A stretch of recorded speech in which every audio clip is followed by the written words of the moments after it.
Imagina descender a las profundidades del océano y encontrar algo que no debería existir. Un monumento colosal sumergido que desafía la lógica, la ciencia y la propia historia de la humanidad. En el extremo suroeste de Japón, en Yonaguni, descansa un misterio que parece haber sido colocado allí a propósito, como un desafío silencioso para quienes se atrevan a enfrentarlo de frente. No es solo piedra, no es solo erosión, es una cicatriz en el fondo del mar, un enigma que durante décadas ha intrigado a buceadores, geólogos y arqueólogos, pero que hasta hoy nadie ha logrado descifrar. Y la pregunta que no deja de surgir es, ¿quién o qué erigió esta estructura imposible? Todo comenzó en 1986, cuando un buceador local llamado Kiachiro Aratake descendió a explorar nuevas áreas turísticas. Acostumbrado a la belleza marina, esperaba corales y cardúmenes de peces tropicales, pero lo que encontró parecía salido de otro mundo. A 25 metros de profundidad, se le aparecieron plataformas, escalones gigantescos y paredes perfectamente rectilíneas, como si hubiera entrado en una ciudad petrificada. Allí, bajo las aguas cristalinas, se revelaba un monumento que no podía estar allí por casualidad. La noticia se difundió rápidamente. Científicos, curiosos y cazadores de misterios viajaron hasta Yonaguni para contemplar esta maravilla. Pero cuanto más ojos se posaban sobre el monumento, más preguntas surgían. ¿Sería obra de una civilización perdida, hundida durante las eras glaciares? ¿O una ilusión geológica creada por la fuerza de la naturaleza a lo largo de milenios? El debate se transformó en un campo de batalla intelectual, donde cada argumento parecía abrir más vacíos que respuestas. El punto central de la controversia son las formas del monumento. A diferencia de las curvas irregulares típicas del fondo marino, aquí se ven ángulos rectos, superficies lisas y cortes que recuerdan arquitectura deliberada, terrazas que parecen plazas, pasajes semejantes a calles, bloques tan bien encajados que desafían cualquier explicación simple. La naturaleza rara vez crea rectángulos perfectos, pero en Yonaguni se repiten como si obedecieran un plan. Algunos investigadores creen estar ante una obra humana de más de 10.0 años, erigida en una época en que el mar aún no cubría la región.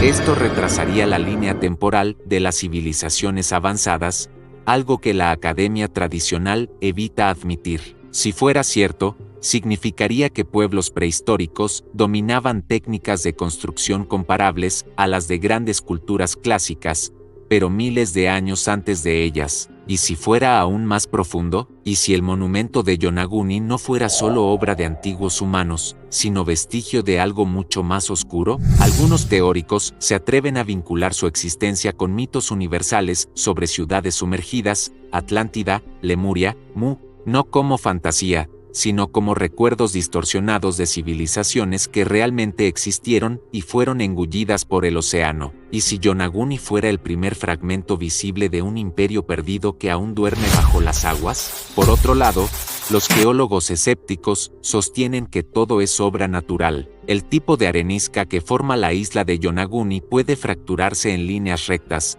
y el movimiento de las placas tectónicas, junto con la erosión, podría haber generado las formas impresionantes. Pero esta explicación plantea otra pregunta: ¿por qué no existen decenas de monumentos naturales idénticos en el mundo si las condiciones geológicas son comunes en varias regiones? ¿Por qué solo aquí el mar esconde algo tan singular? Las evidencias se acumulan en ambos lados. Hay marcas que parecen hechas con herramientas, pero podrían ser erosión. Hay bloques que recuerdan escaleras, pero podrían ser simples desniveles naturales. Cada inmersión trae nuevos hallazgos, pero también más dudas. El monumento no se revela, provoca, desafía, induce vértigo intelectual. Es como si estuviera hecho para eso, para permanecer indescifrable. En medio de esta niebla de misterios, surgen los relatos locales. Historias antiguas hablan de ciudades hundidas, de pueblos desaparecidos y de un tiempo en que la tierra se extendía más allá de lo que vemos hoy. Para los habitantes de Yonaguni,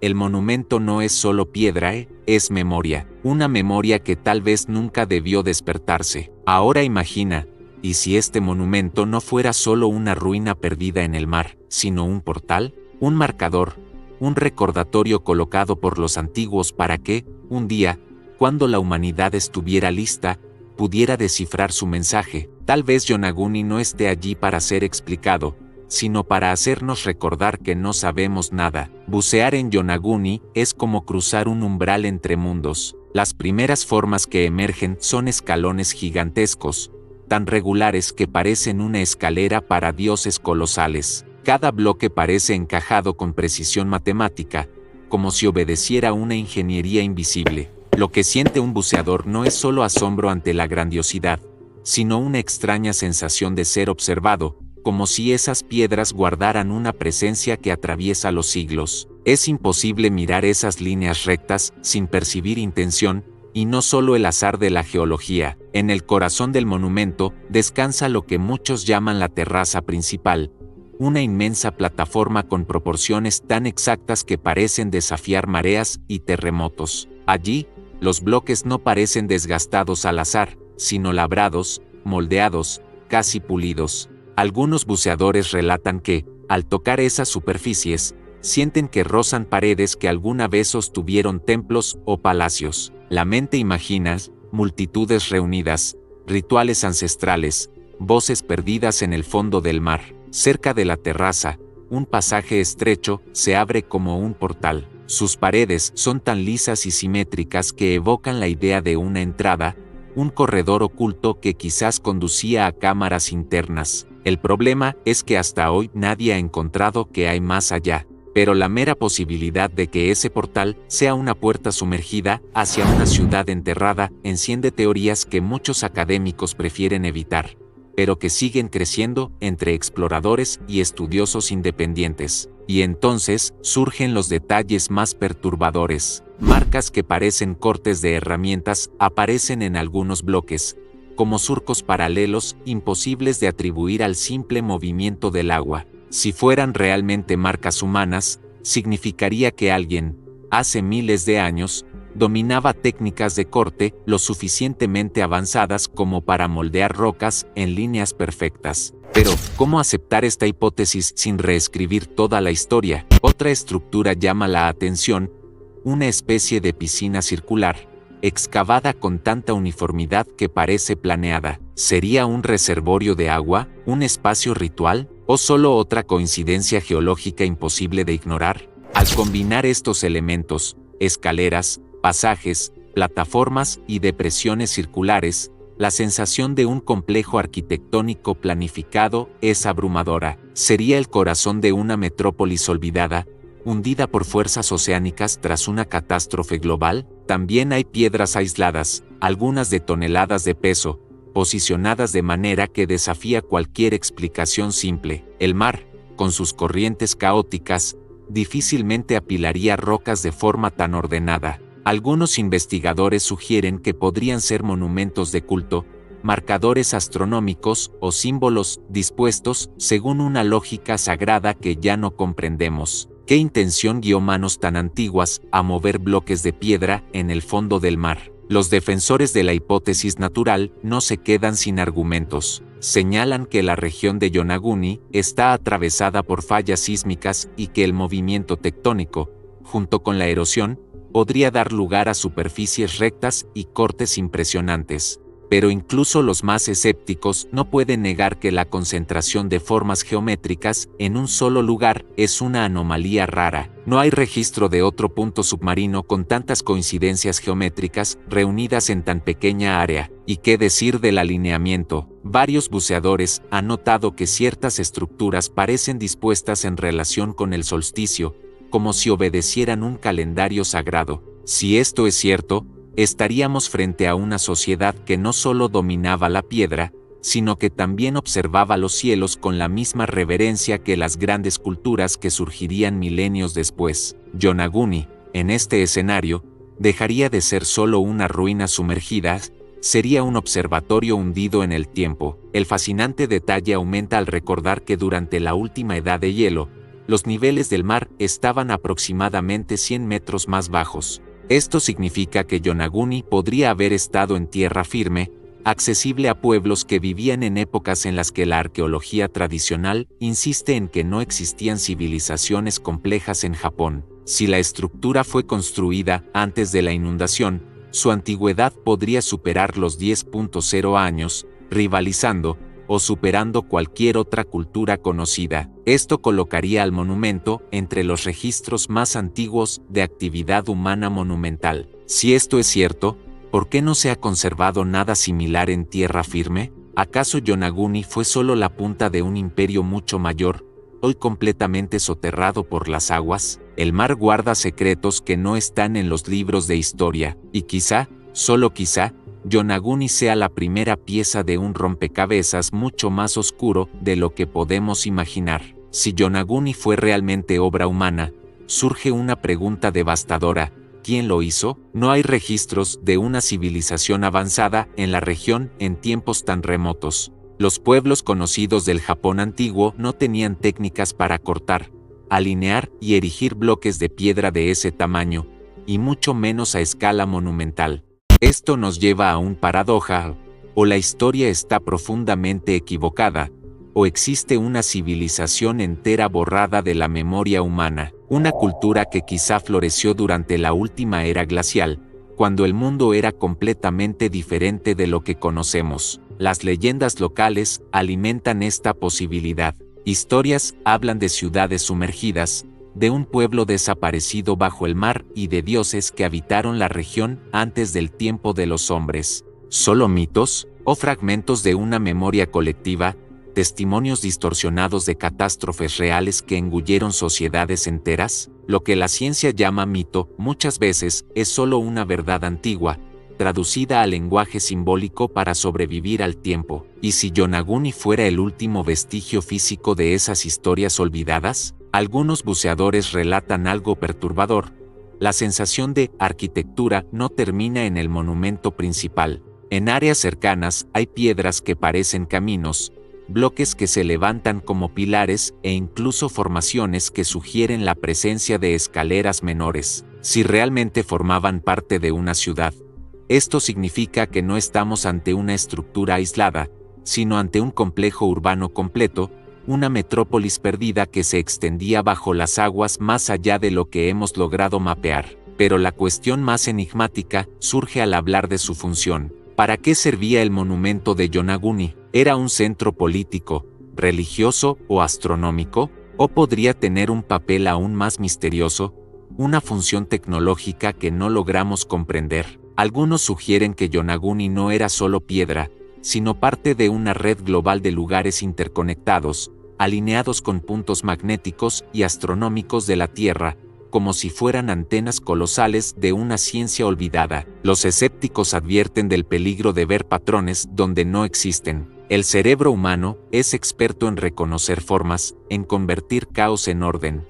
Tal vez las líneas, cortes y pasajes sean solo coincidencias geológicas que nuestra mente interpreta como arquitectura. Pero, en ese caso, ¿por qué incluso geólogos respetados se dividen? ¿Por qué tantos especialistas no llegan a un consenso simple sobre erosión natural? Cuando incluso la ciencia duda, es porque hay algo que no encaja, y llegamos al mayor dilema: si Yonaguni es natural, sigue siendo único; si es humano, es revolucionario. En ambos casos, estamos ante algo que exige investigación profunda. Sin embargo, gran parte de la comunidad científica evita financiar estudios avanzados, como excavaciones subacuáticas o mapeos con alta tecnología. ¿Por qué? ¿Desinterés o miedo a que la verdad contradiga todo lo que creemos sobre el origen de la civilización? El silencio institucional genera sospechas. Mientras monumentos famosos reciben millones para investigación,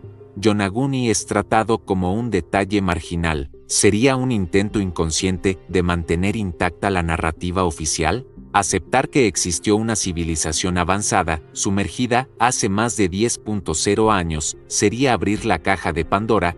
Otros mitos, leyendas y estructuras podrían emerger, forzándonos a enfrentar una historia global nunca contada. La ausencia de respuestas da lugar a hipótesis audaces. Algunos vinculan Yonaguni con civilizaciones míticas como Mu o Lemuria, continentes desaparecidos que, según tradiciones antiguas, surgieron en el Pacífico antes de hundirse para siempre. La ciencia rechaza estas ideas, pero la similitud entre descripciones míticas y lo que yace bajo las aguas japonesas es inquietante. ¿Estamos ante una prueba física de que esos continentes no eran mera ficción? Sea mito o realidad, el impacto cultural es innegable. Yonaguni se ha convertido en símbolo de lo que escapa al control humano, recordatorio de que el océano guarda más de lo que podemos imaginar. La sensación más intensa al contemplarlo no es solo asombro arqueológico, sino advertencia, como si las piedras quisieran decirnos algo, un secreto tan antiguo que hasta ahora no hemos tenido valor de descifrar. La pregunta que resuena es inevitable: ¿ante nosotros una maravilla natural o un legado de pueblos olvidados? Quizá nunca tengamos una respuesta definitiva, pero el monumento de Yonaguni nos obliga a enfrentar una verdad mayor. La historia que nos contaron es solo una versión, y hay mucho más enterrado o sumergido de lo que nos atrevemos a admitir. Entonces, sigamos más profundo. Algunos dicen que Yonaguni podría ser un calendario de piedra. Algunos buceadores notaron que ciertos ángulos y escalones parecen alinearse con el amanecer y el atardecer en momentos específicos del año, como los solsticios. Esto recuerda inmediatamente otros sitios antiguos alrededor del mundo, como Stonehenge, donde la posición de las piedras revelaba un conocimiento astronómico sorprendente para su época. Pero surge de nuevo el dilema: ¿cómo podría una sociedad tan antigua, teóricamente sin herramientas metálicas o escritura, dejar una estructura con tal nivel de sofisticación? Otros sugieren que Yonaguni pudo haber servido como templo, no en sentido tradicional, sino como lugar de contacto espiritual con algo que trasciende la vida común. La proximidad al océano profundo, las formas que evocan altares y corredores ceremoniales, todo sugiere un espacio destinado a rituales. ¿Rituales para qué? ¿Adorar deidades marinas? ¿Marcar el ciclo de las estaciones? ¿O interactuar con fuerzas que aún no comprendemos? Hay incluso una hipótesis más audaz: Yonaguni no sería solo piedra, sino tecnología petrificada. Algunos investigadores alternativos creen que la estructura podría haber funcionado como dispositivo acústico o energético, aprovechando la presión y los flujos submarinos para generar resonancias específicas. Podría ser que civilizaciones antiguas dominaran conocimientos vibracionales, hoy casi olvidados, capaces de manipular energía mediante piedra y agua. Yonaguni nunca está solo en sus comparaciones. Al observar las pirámides de Egipto, las ciudades mayas o los templos de Pumapunku en Bolivia, se aprecia un patrón común: estructuras monumentales con una precisión que desafía el sentido común sobre lo que los pueblos antiguos podían lograr. Estaríamos ante una red global de conocimientos compartidos, quizá por una civilización madre anterior, que dejó rastros en todo el planeta antes de desaparecer. Y aquí entra otro punto inquietante: el agua. El océano, guardián de secretos insondables. Si Yonaguni fue construido en tierra firme antes de ser tragado por el mar, muchas otras ciudades podrían estar ocultas bajo las profundidades, intactas desde la era glacial. ¿Qué descubriremos cuando la tecnología nos permite explorar más profundo? Hallazgos capaces de reescribir no solo la arqueología, sino la identidad misma de la humanidad. Pero quizá el mayor misterio no está en las piedras, sino en nosotros. Yonaguni, con sus líneas, ángulos y silencios, nos obliga a enfrentar una pregunta simple y aterradora: ¿y si no somos la primera civilización avanzada en este planeta? El monumento de Yonaguni nos confronta con un abismo mayor que sus piedras sumergidas. Si fueron erigidas por manos humanas, la historia de la civilización moderna es solo la punta de un iceberg hundido en el tiempo. Estamos ante vestigios de un conocimiento perdido, arquitectónico y astronómico, que precede todo lo que imaginamos y desafía cualquier cronología oficial. Cada ángulo, cada escalón, cada bloque parece susurrar que fuimos solo herederos de un mundo ya antiguo cuando creíamos ser pioneros. ¿Y si Yonaguni es solo el comienzo? Si otras ciudades sumergidas esperan ser descubiertas, la Tierra se convierte en un archivo oculto, lleno de capítulos de historia nunca plasmados en libros. Nuestros mapas, fechas y certezas serían fragmentarios. Cada inmersión profunda podría ser un viaje hacia lo desconocido, una oportunidad de presenciar un pasado que la humanidad moderna no estaba lista para recordar. El impacto trasciende la arqueología. Yonaguni sugiere misterios globales, conectados, que atraviesan continentes y culturas, y que quizá la memoria de esos pueblos fue enterrada intencionalmente por el tiempo o el océano. Un enigma que cruza eras, enseñando que el conocimiento humano es más profundo de lo que imaginamos, y que la historia oficial es solo una versión conveniente de un pasado mucho más complejo. Al contemplar Yonaguni, recordamos la fragilidad de nuestra comprensión.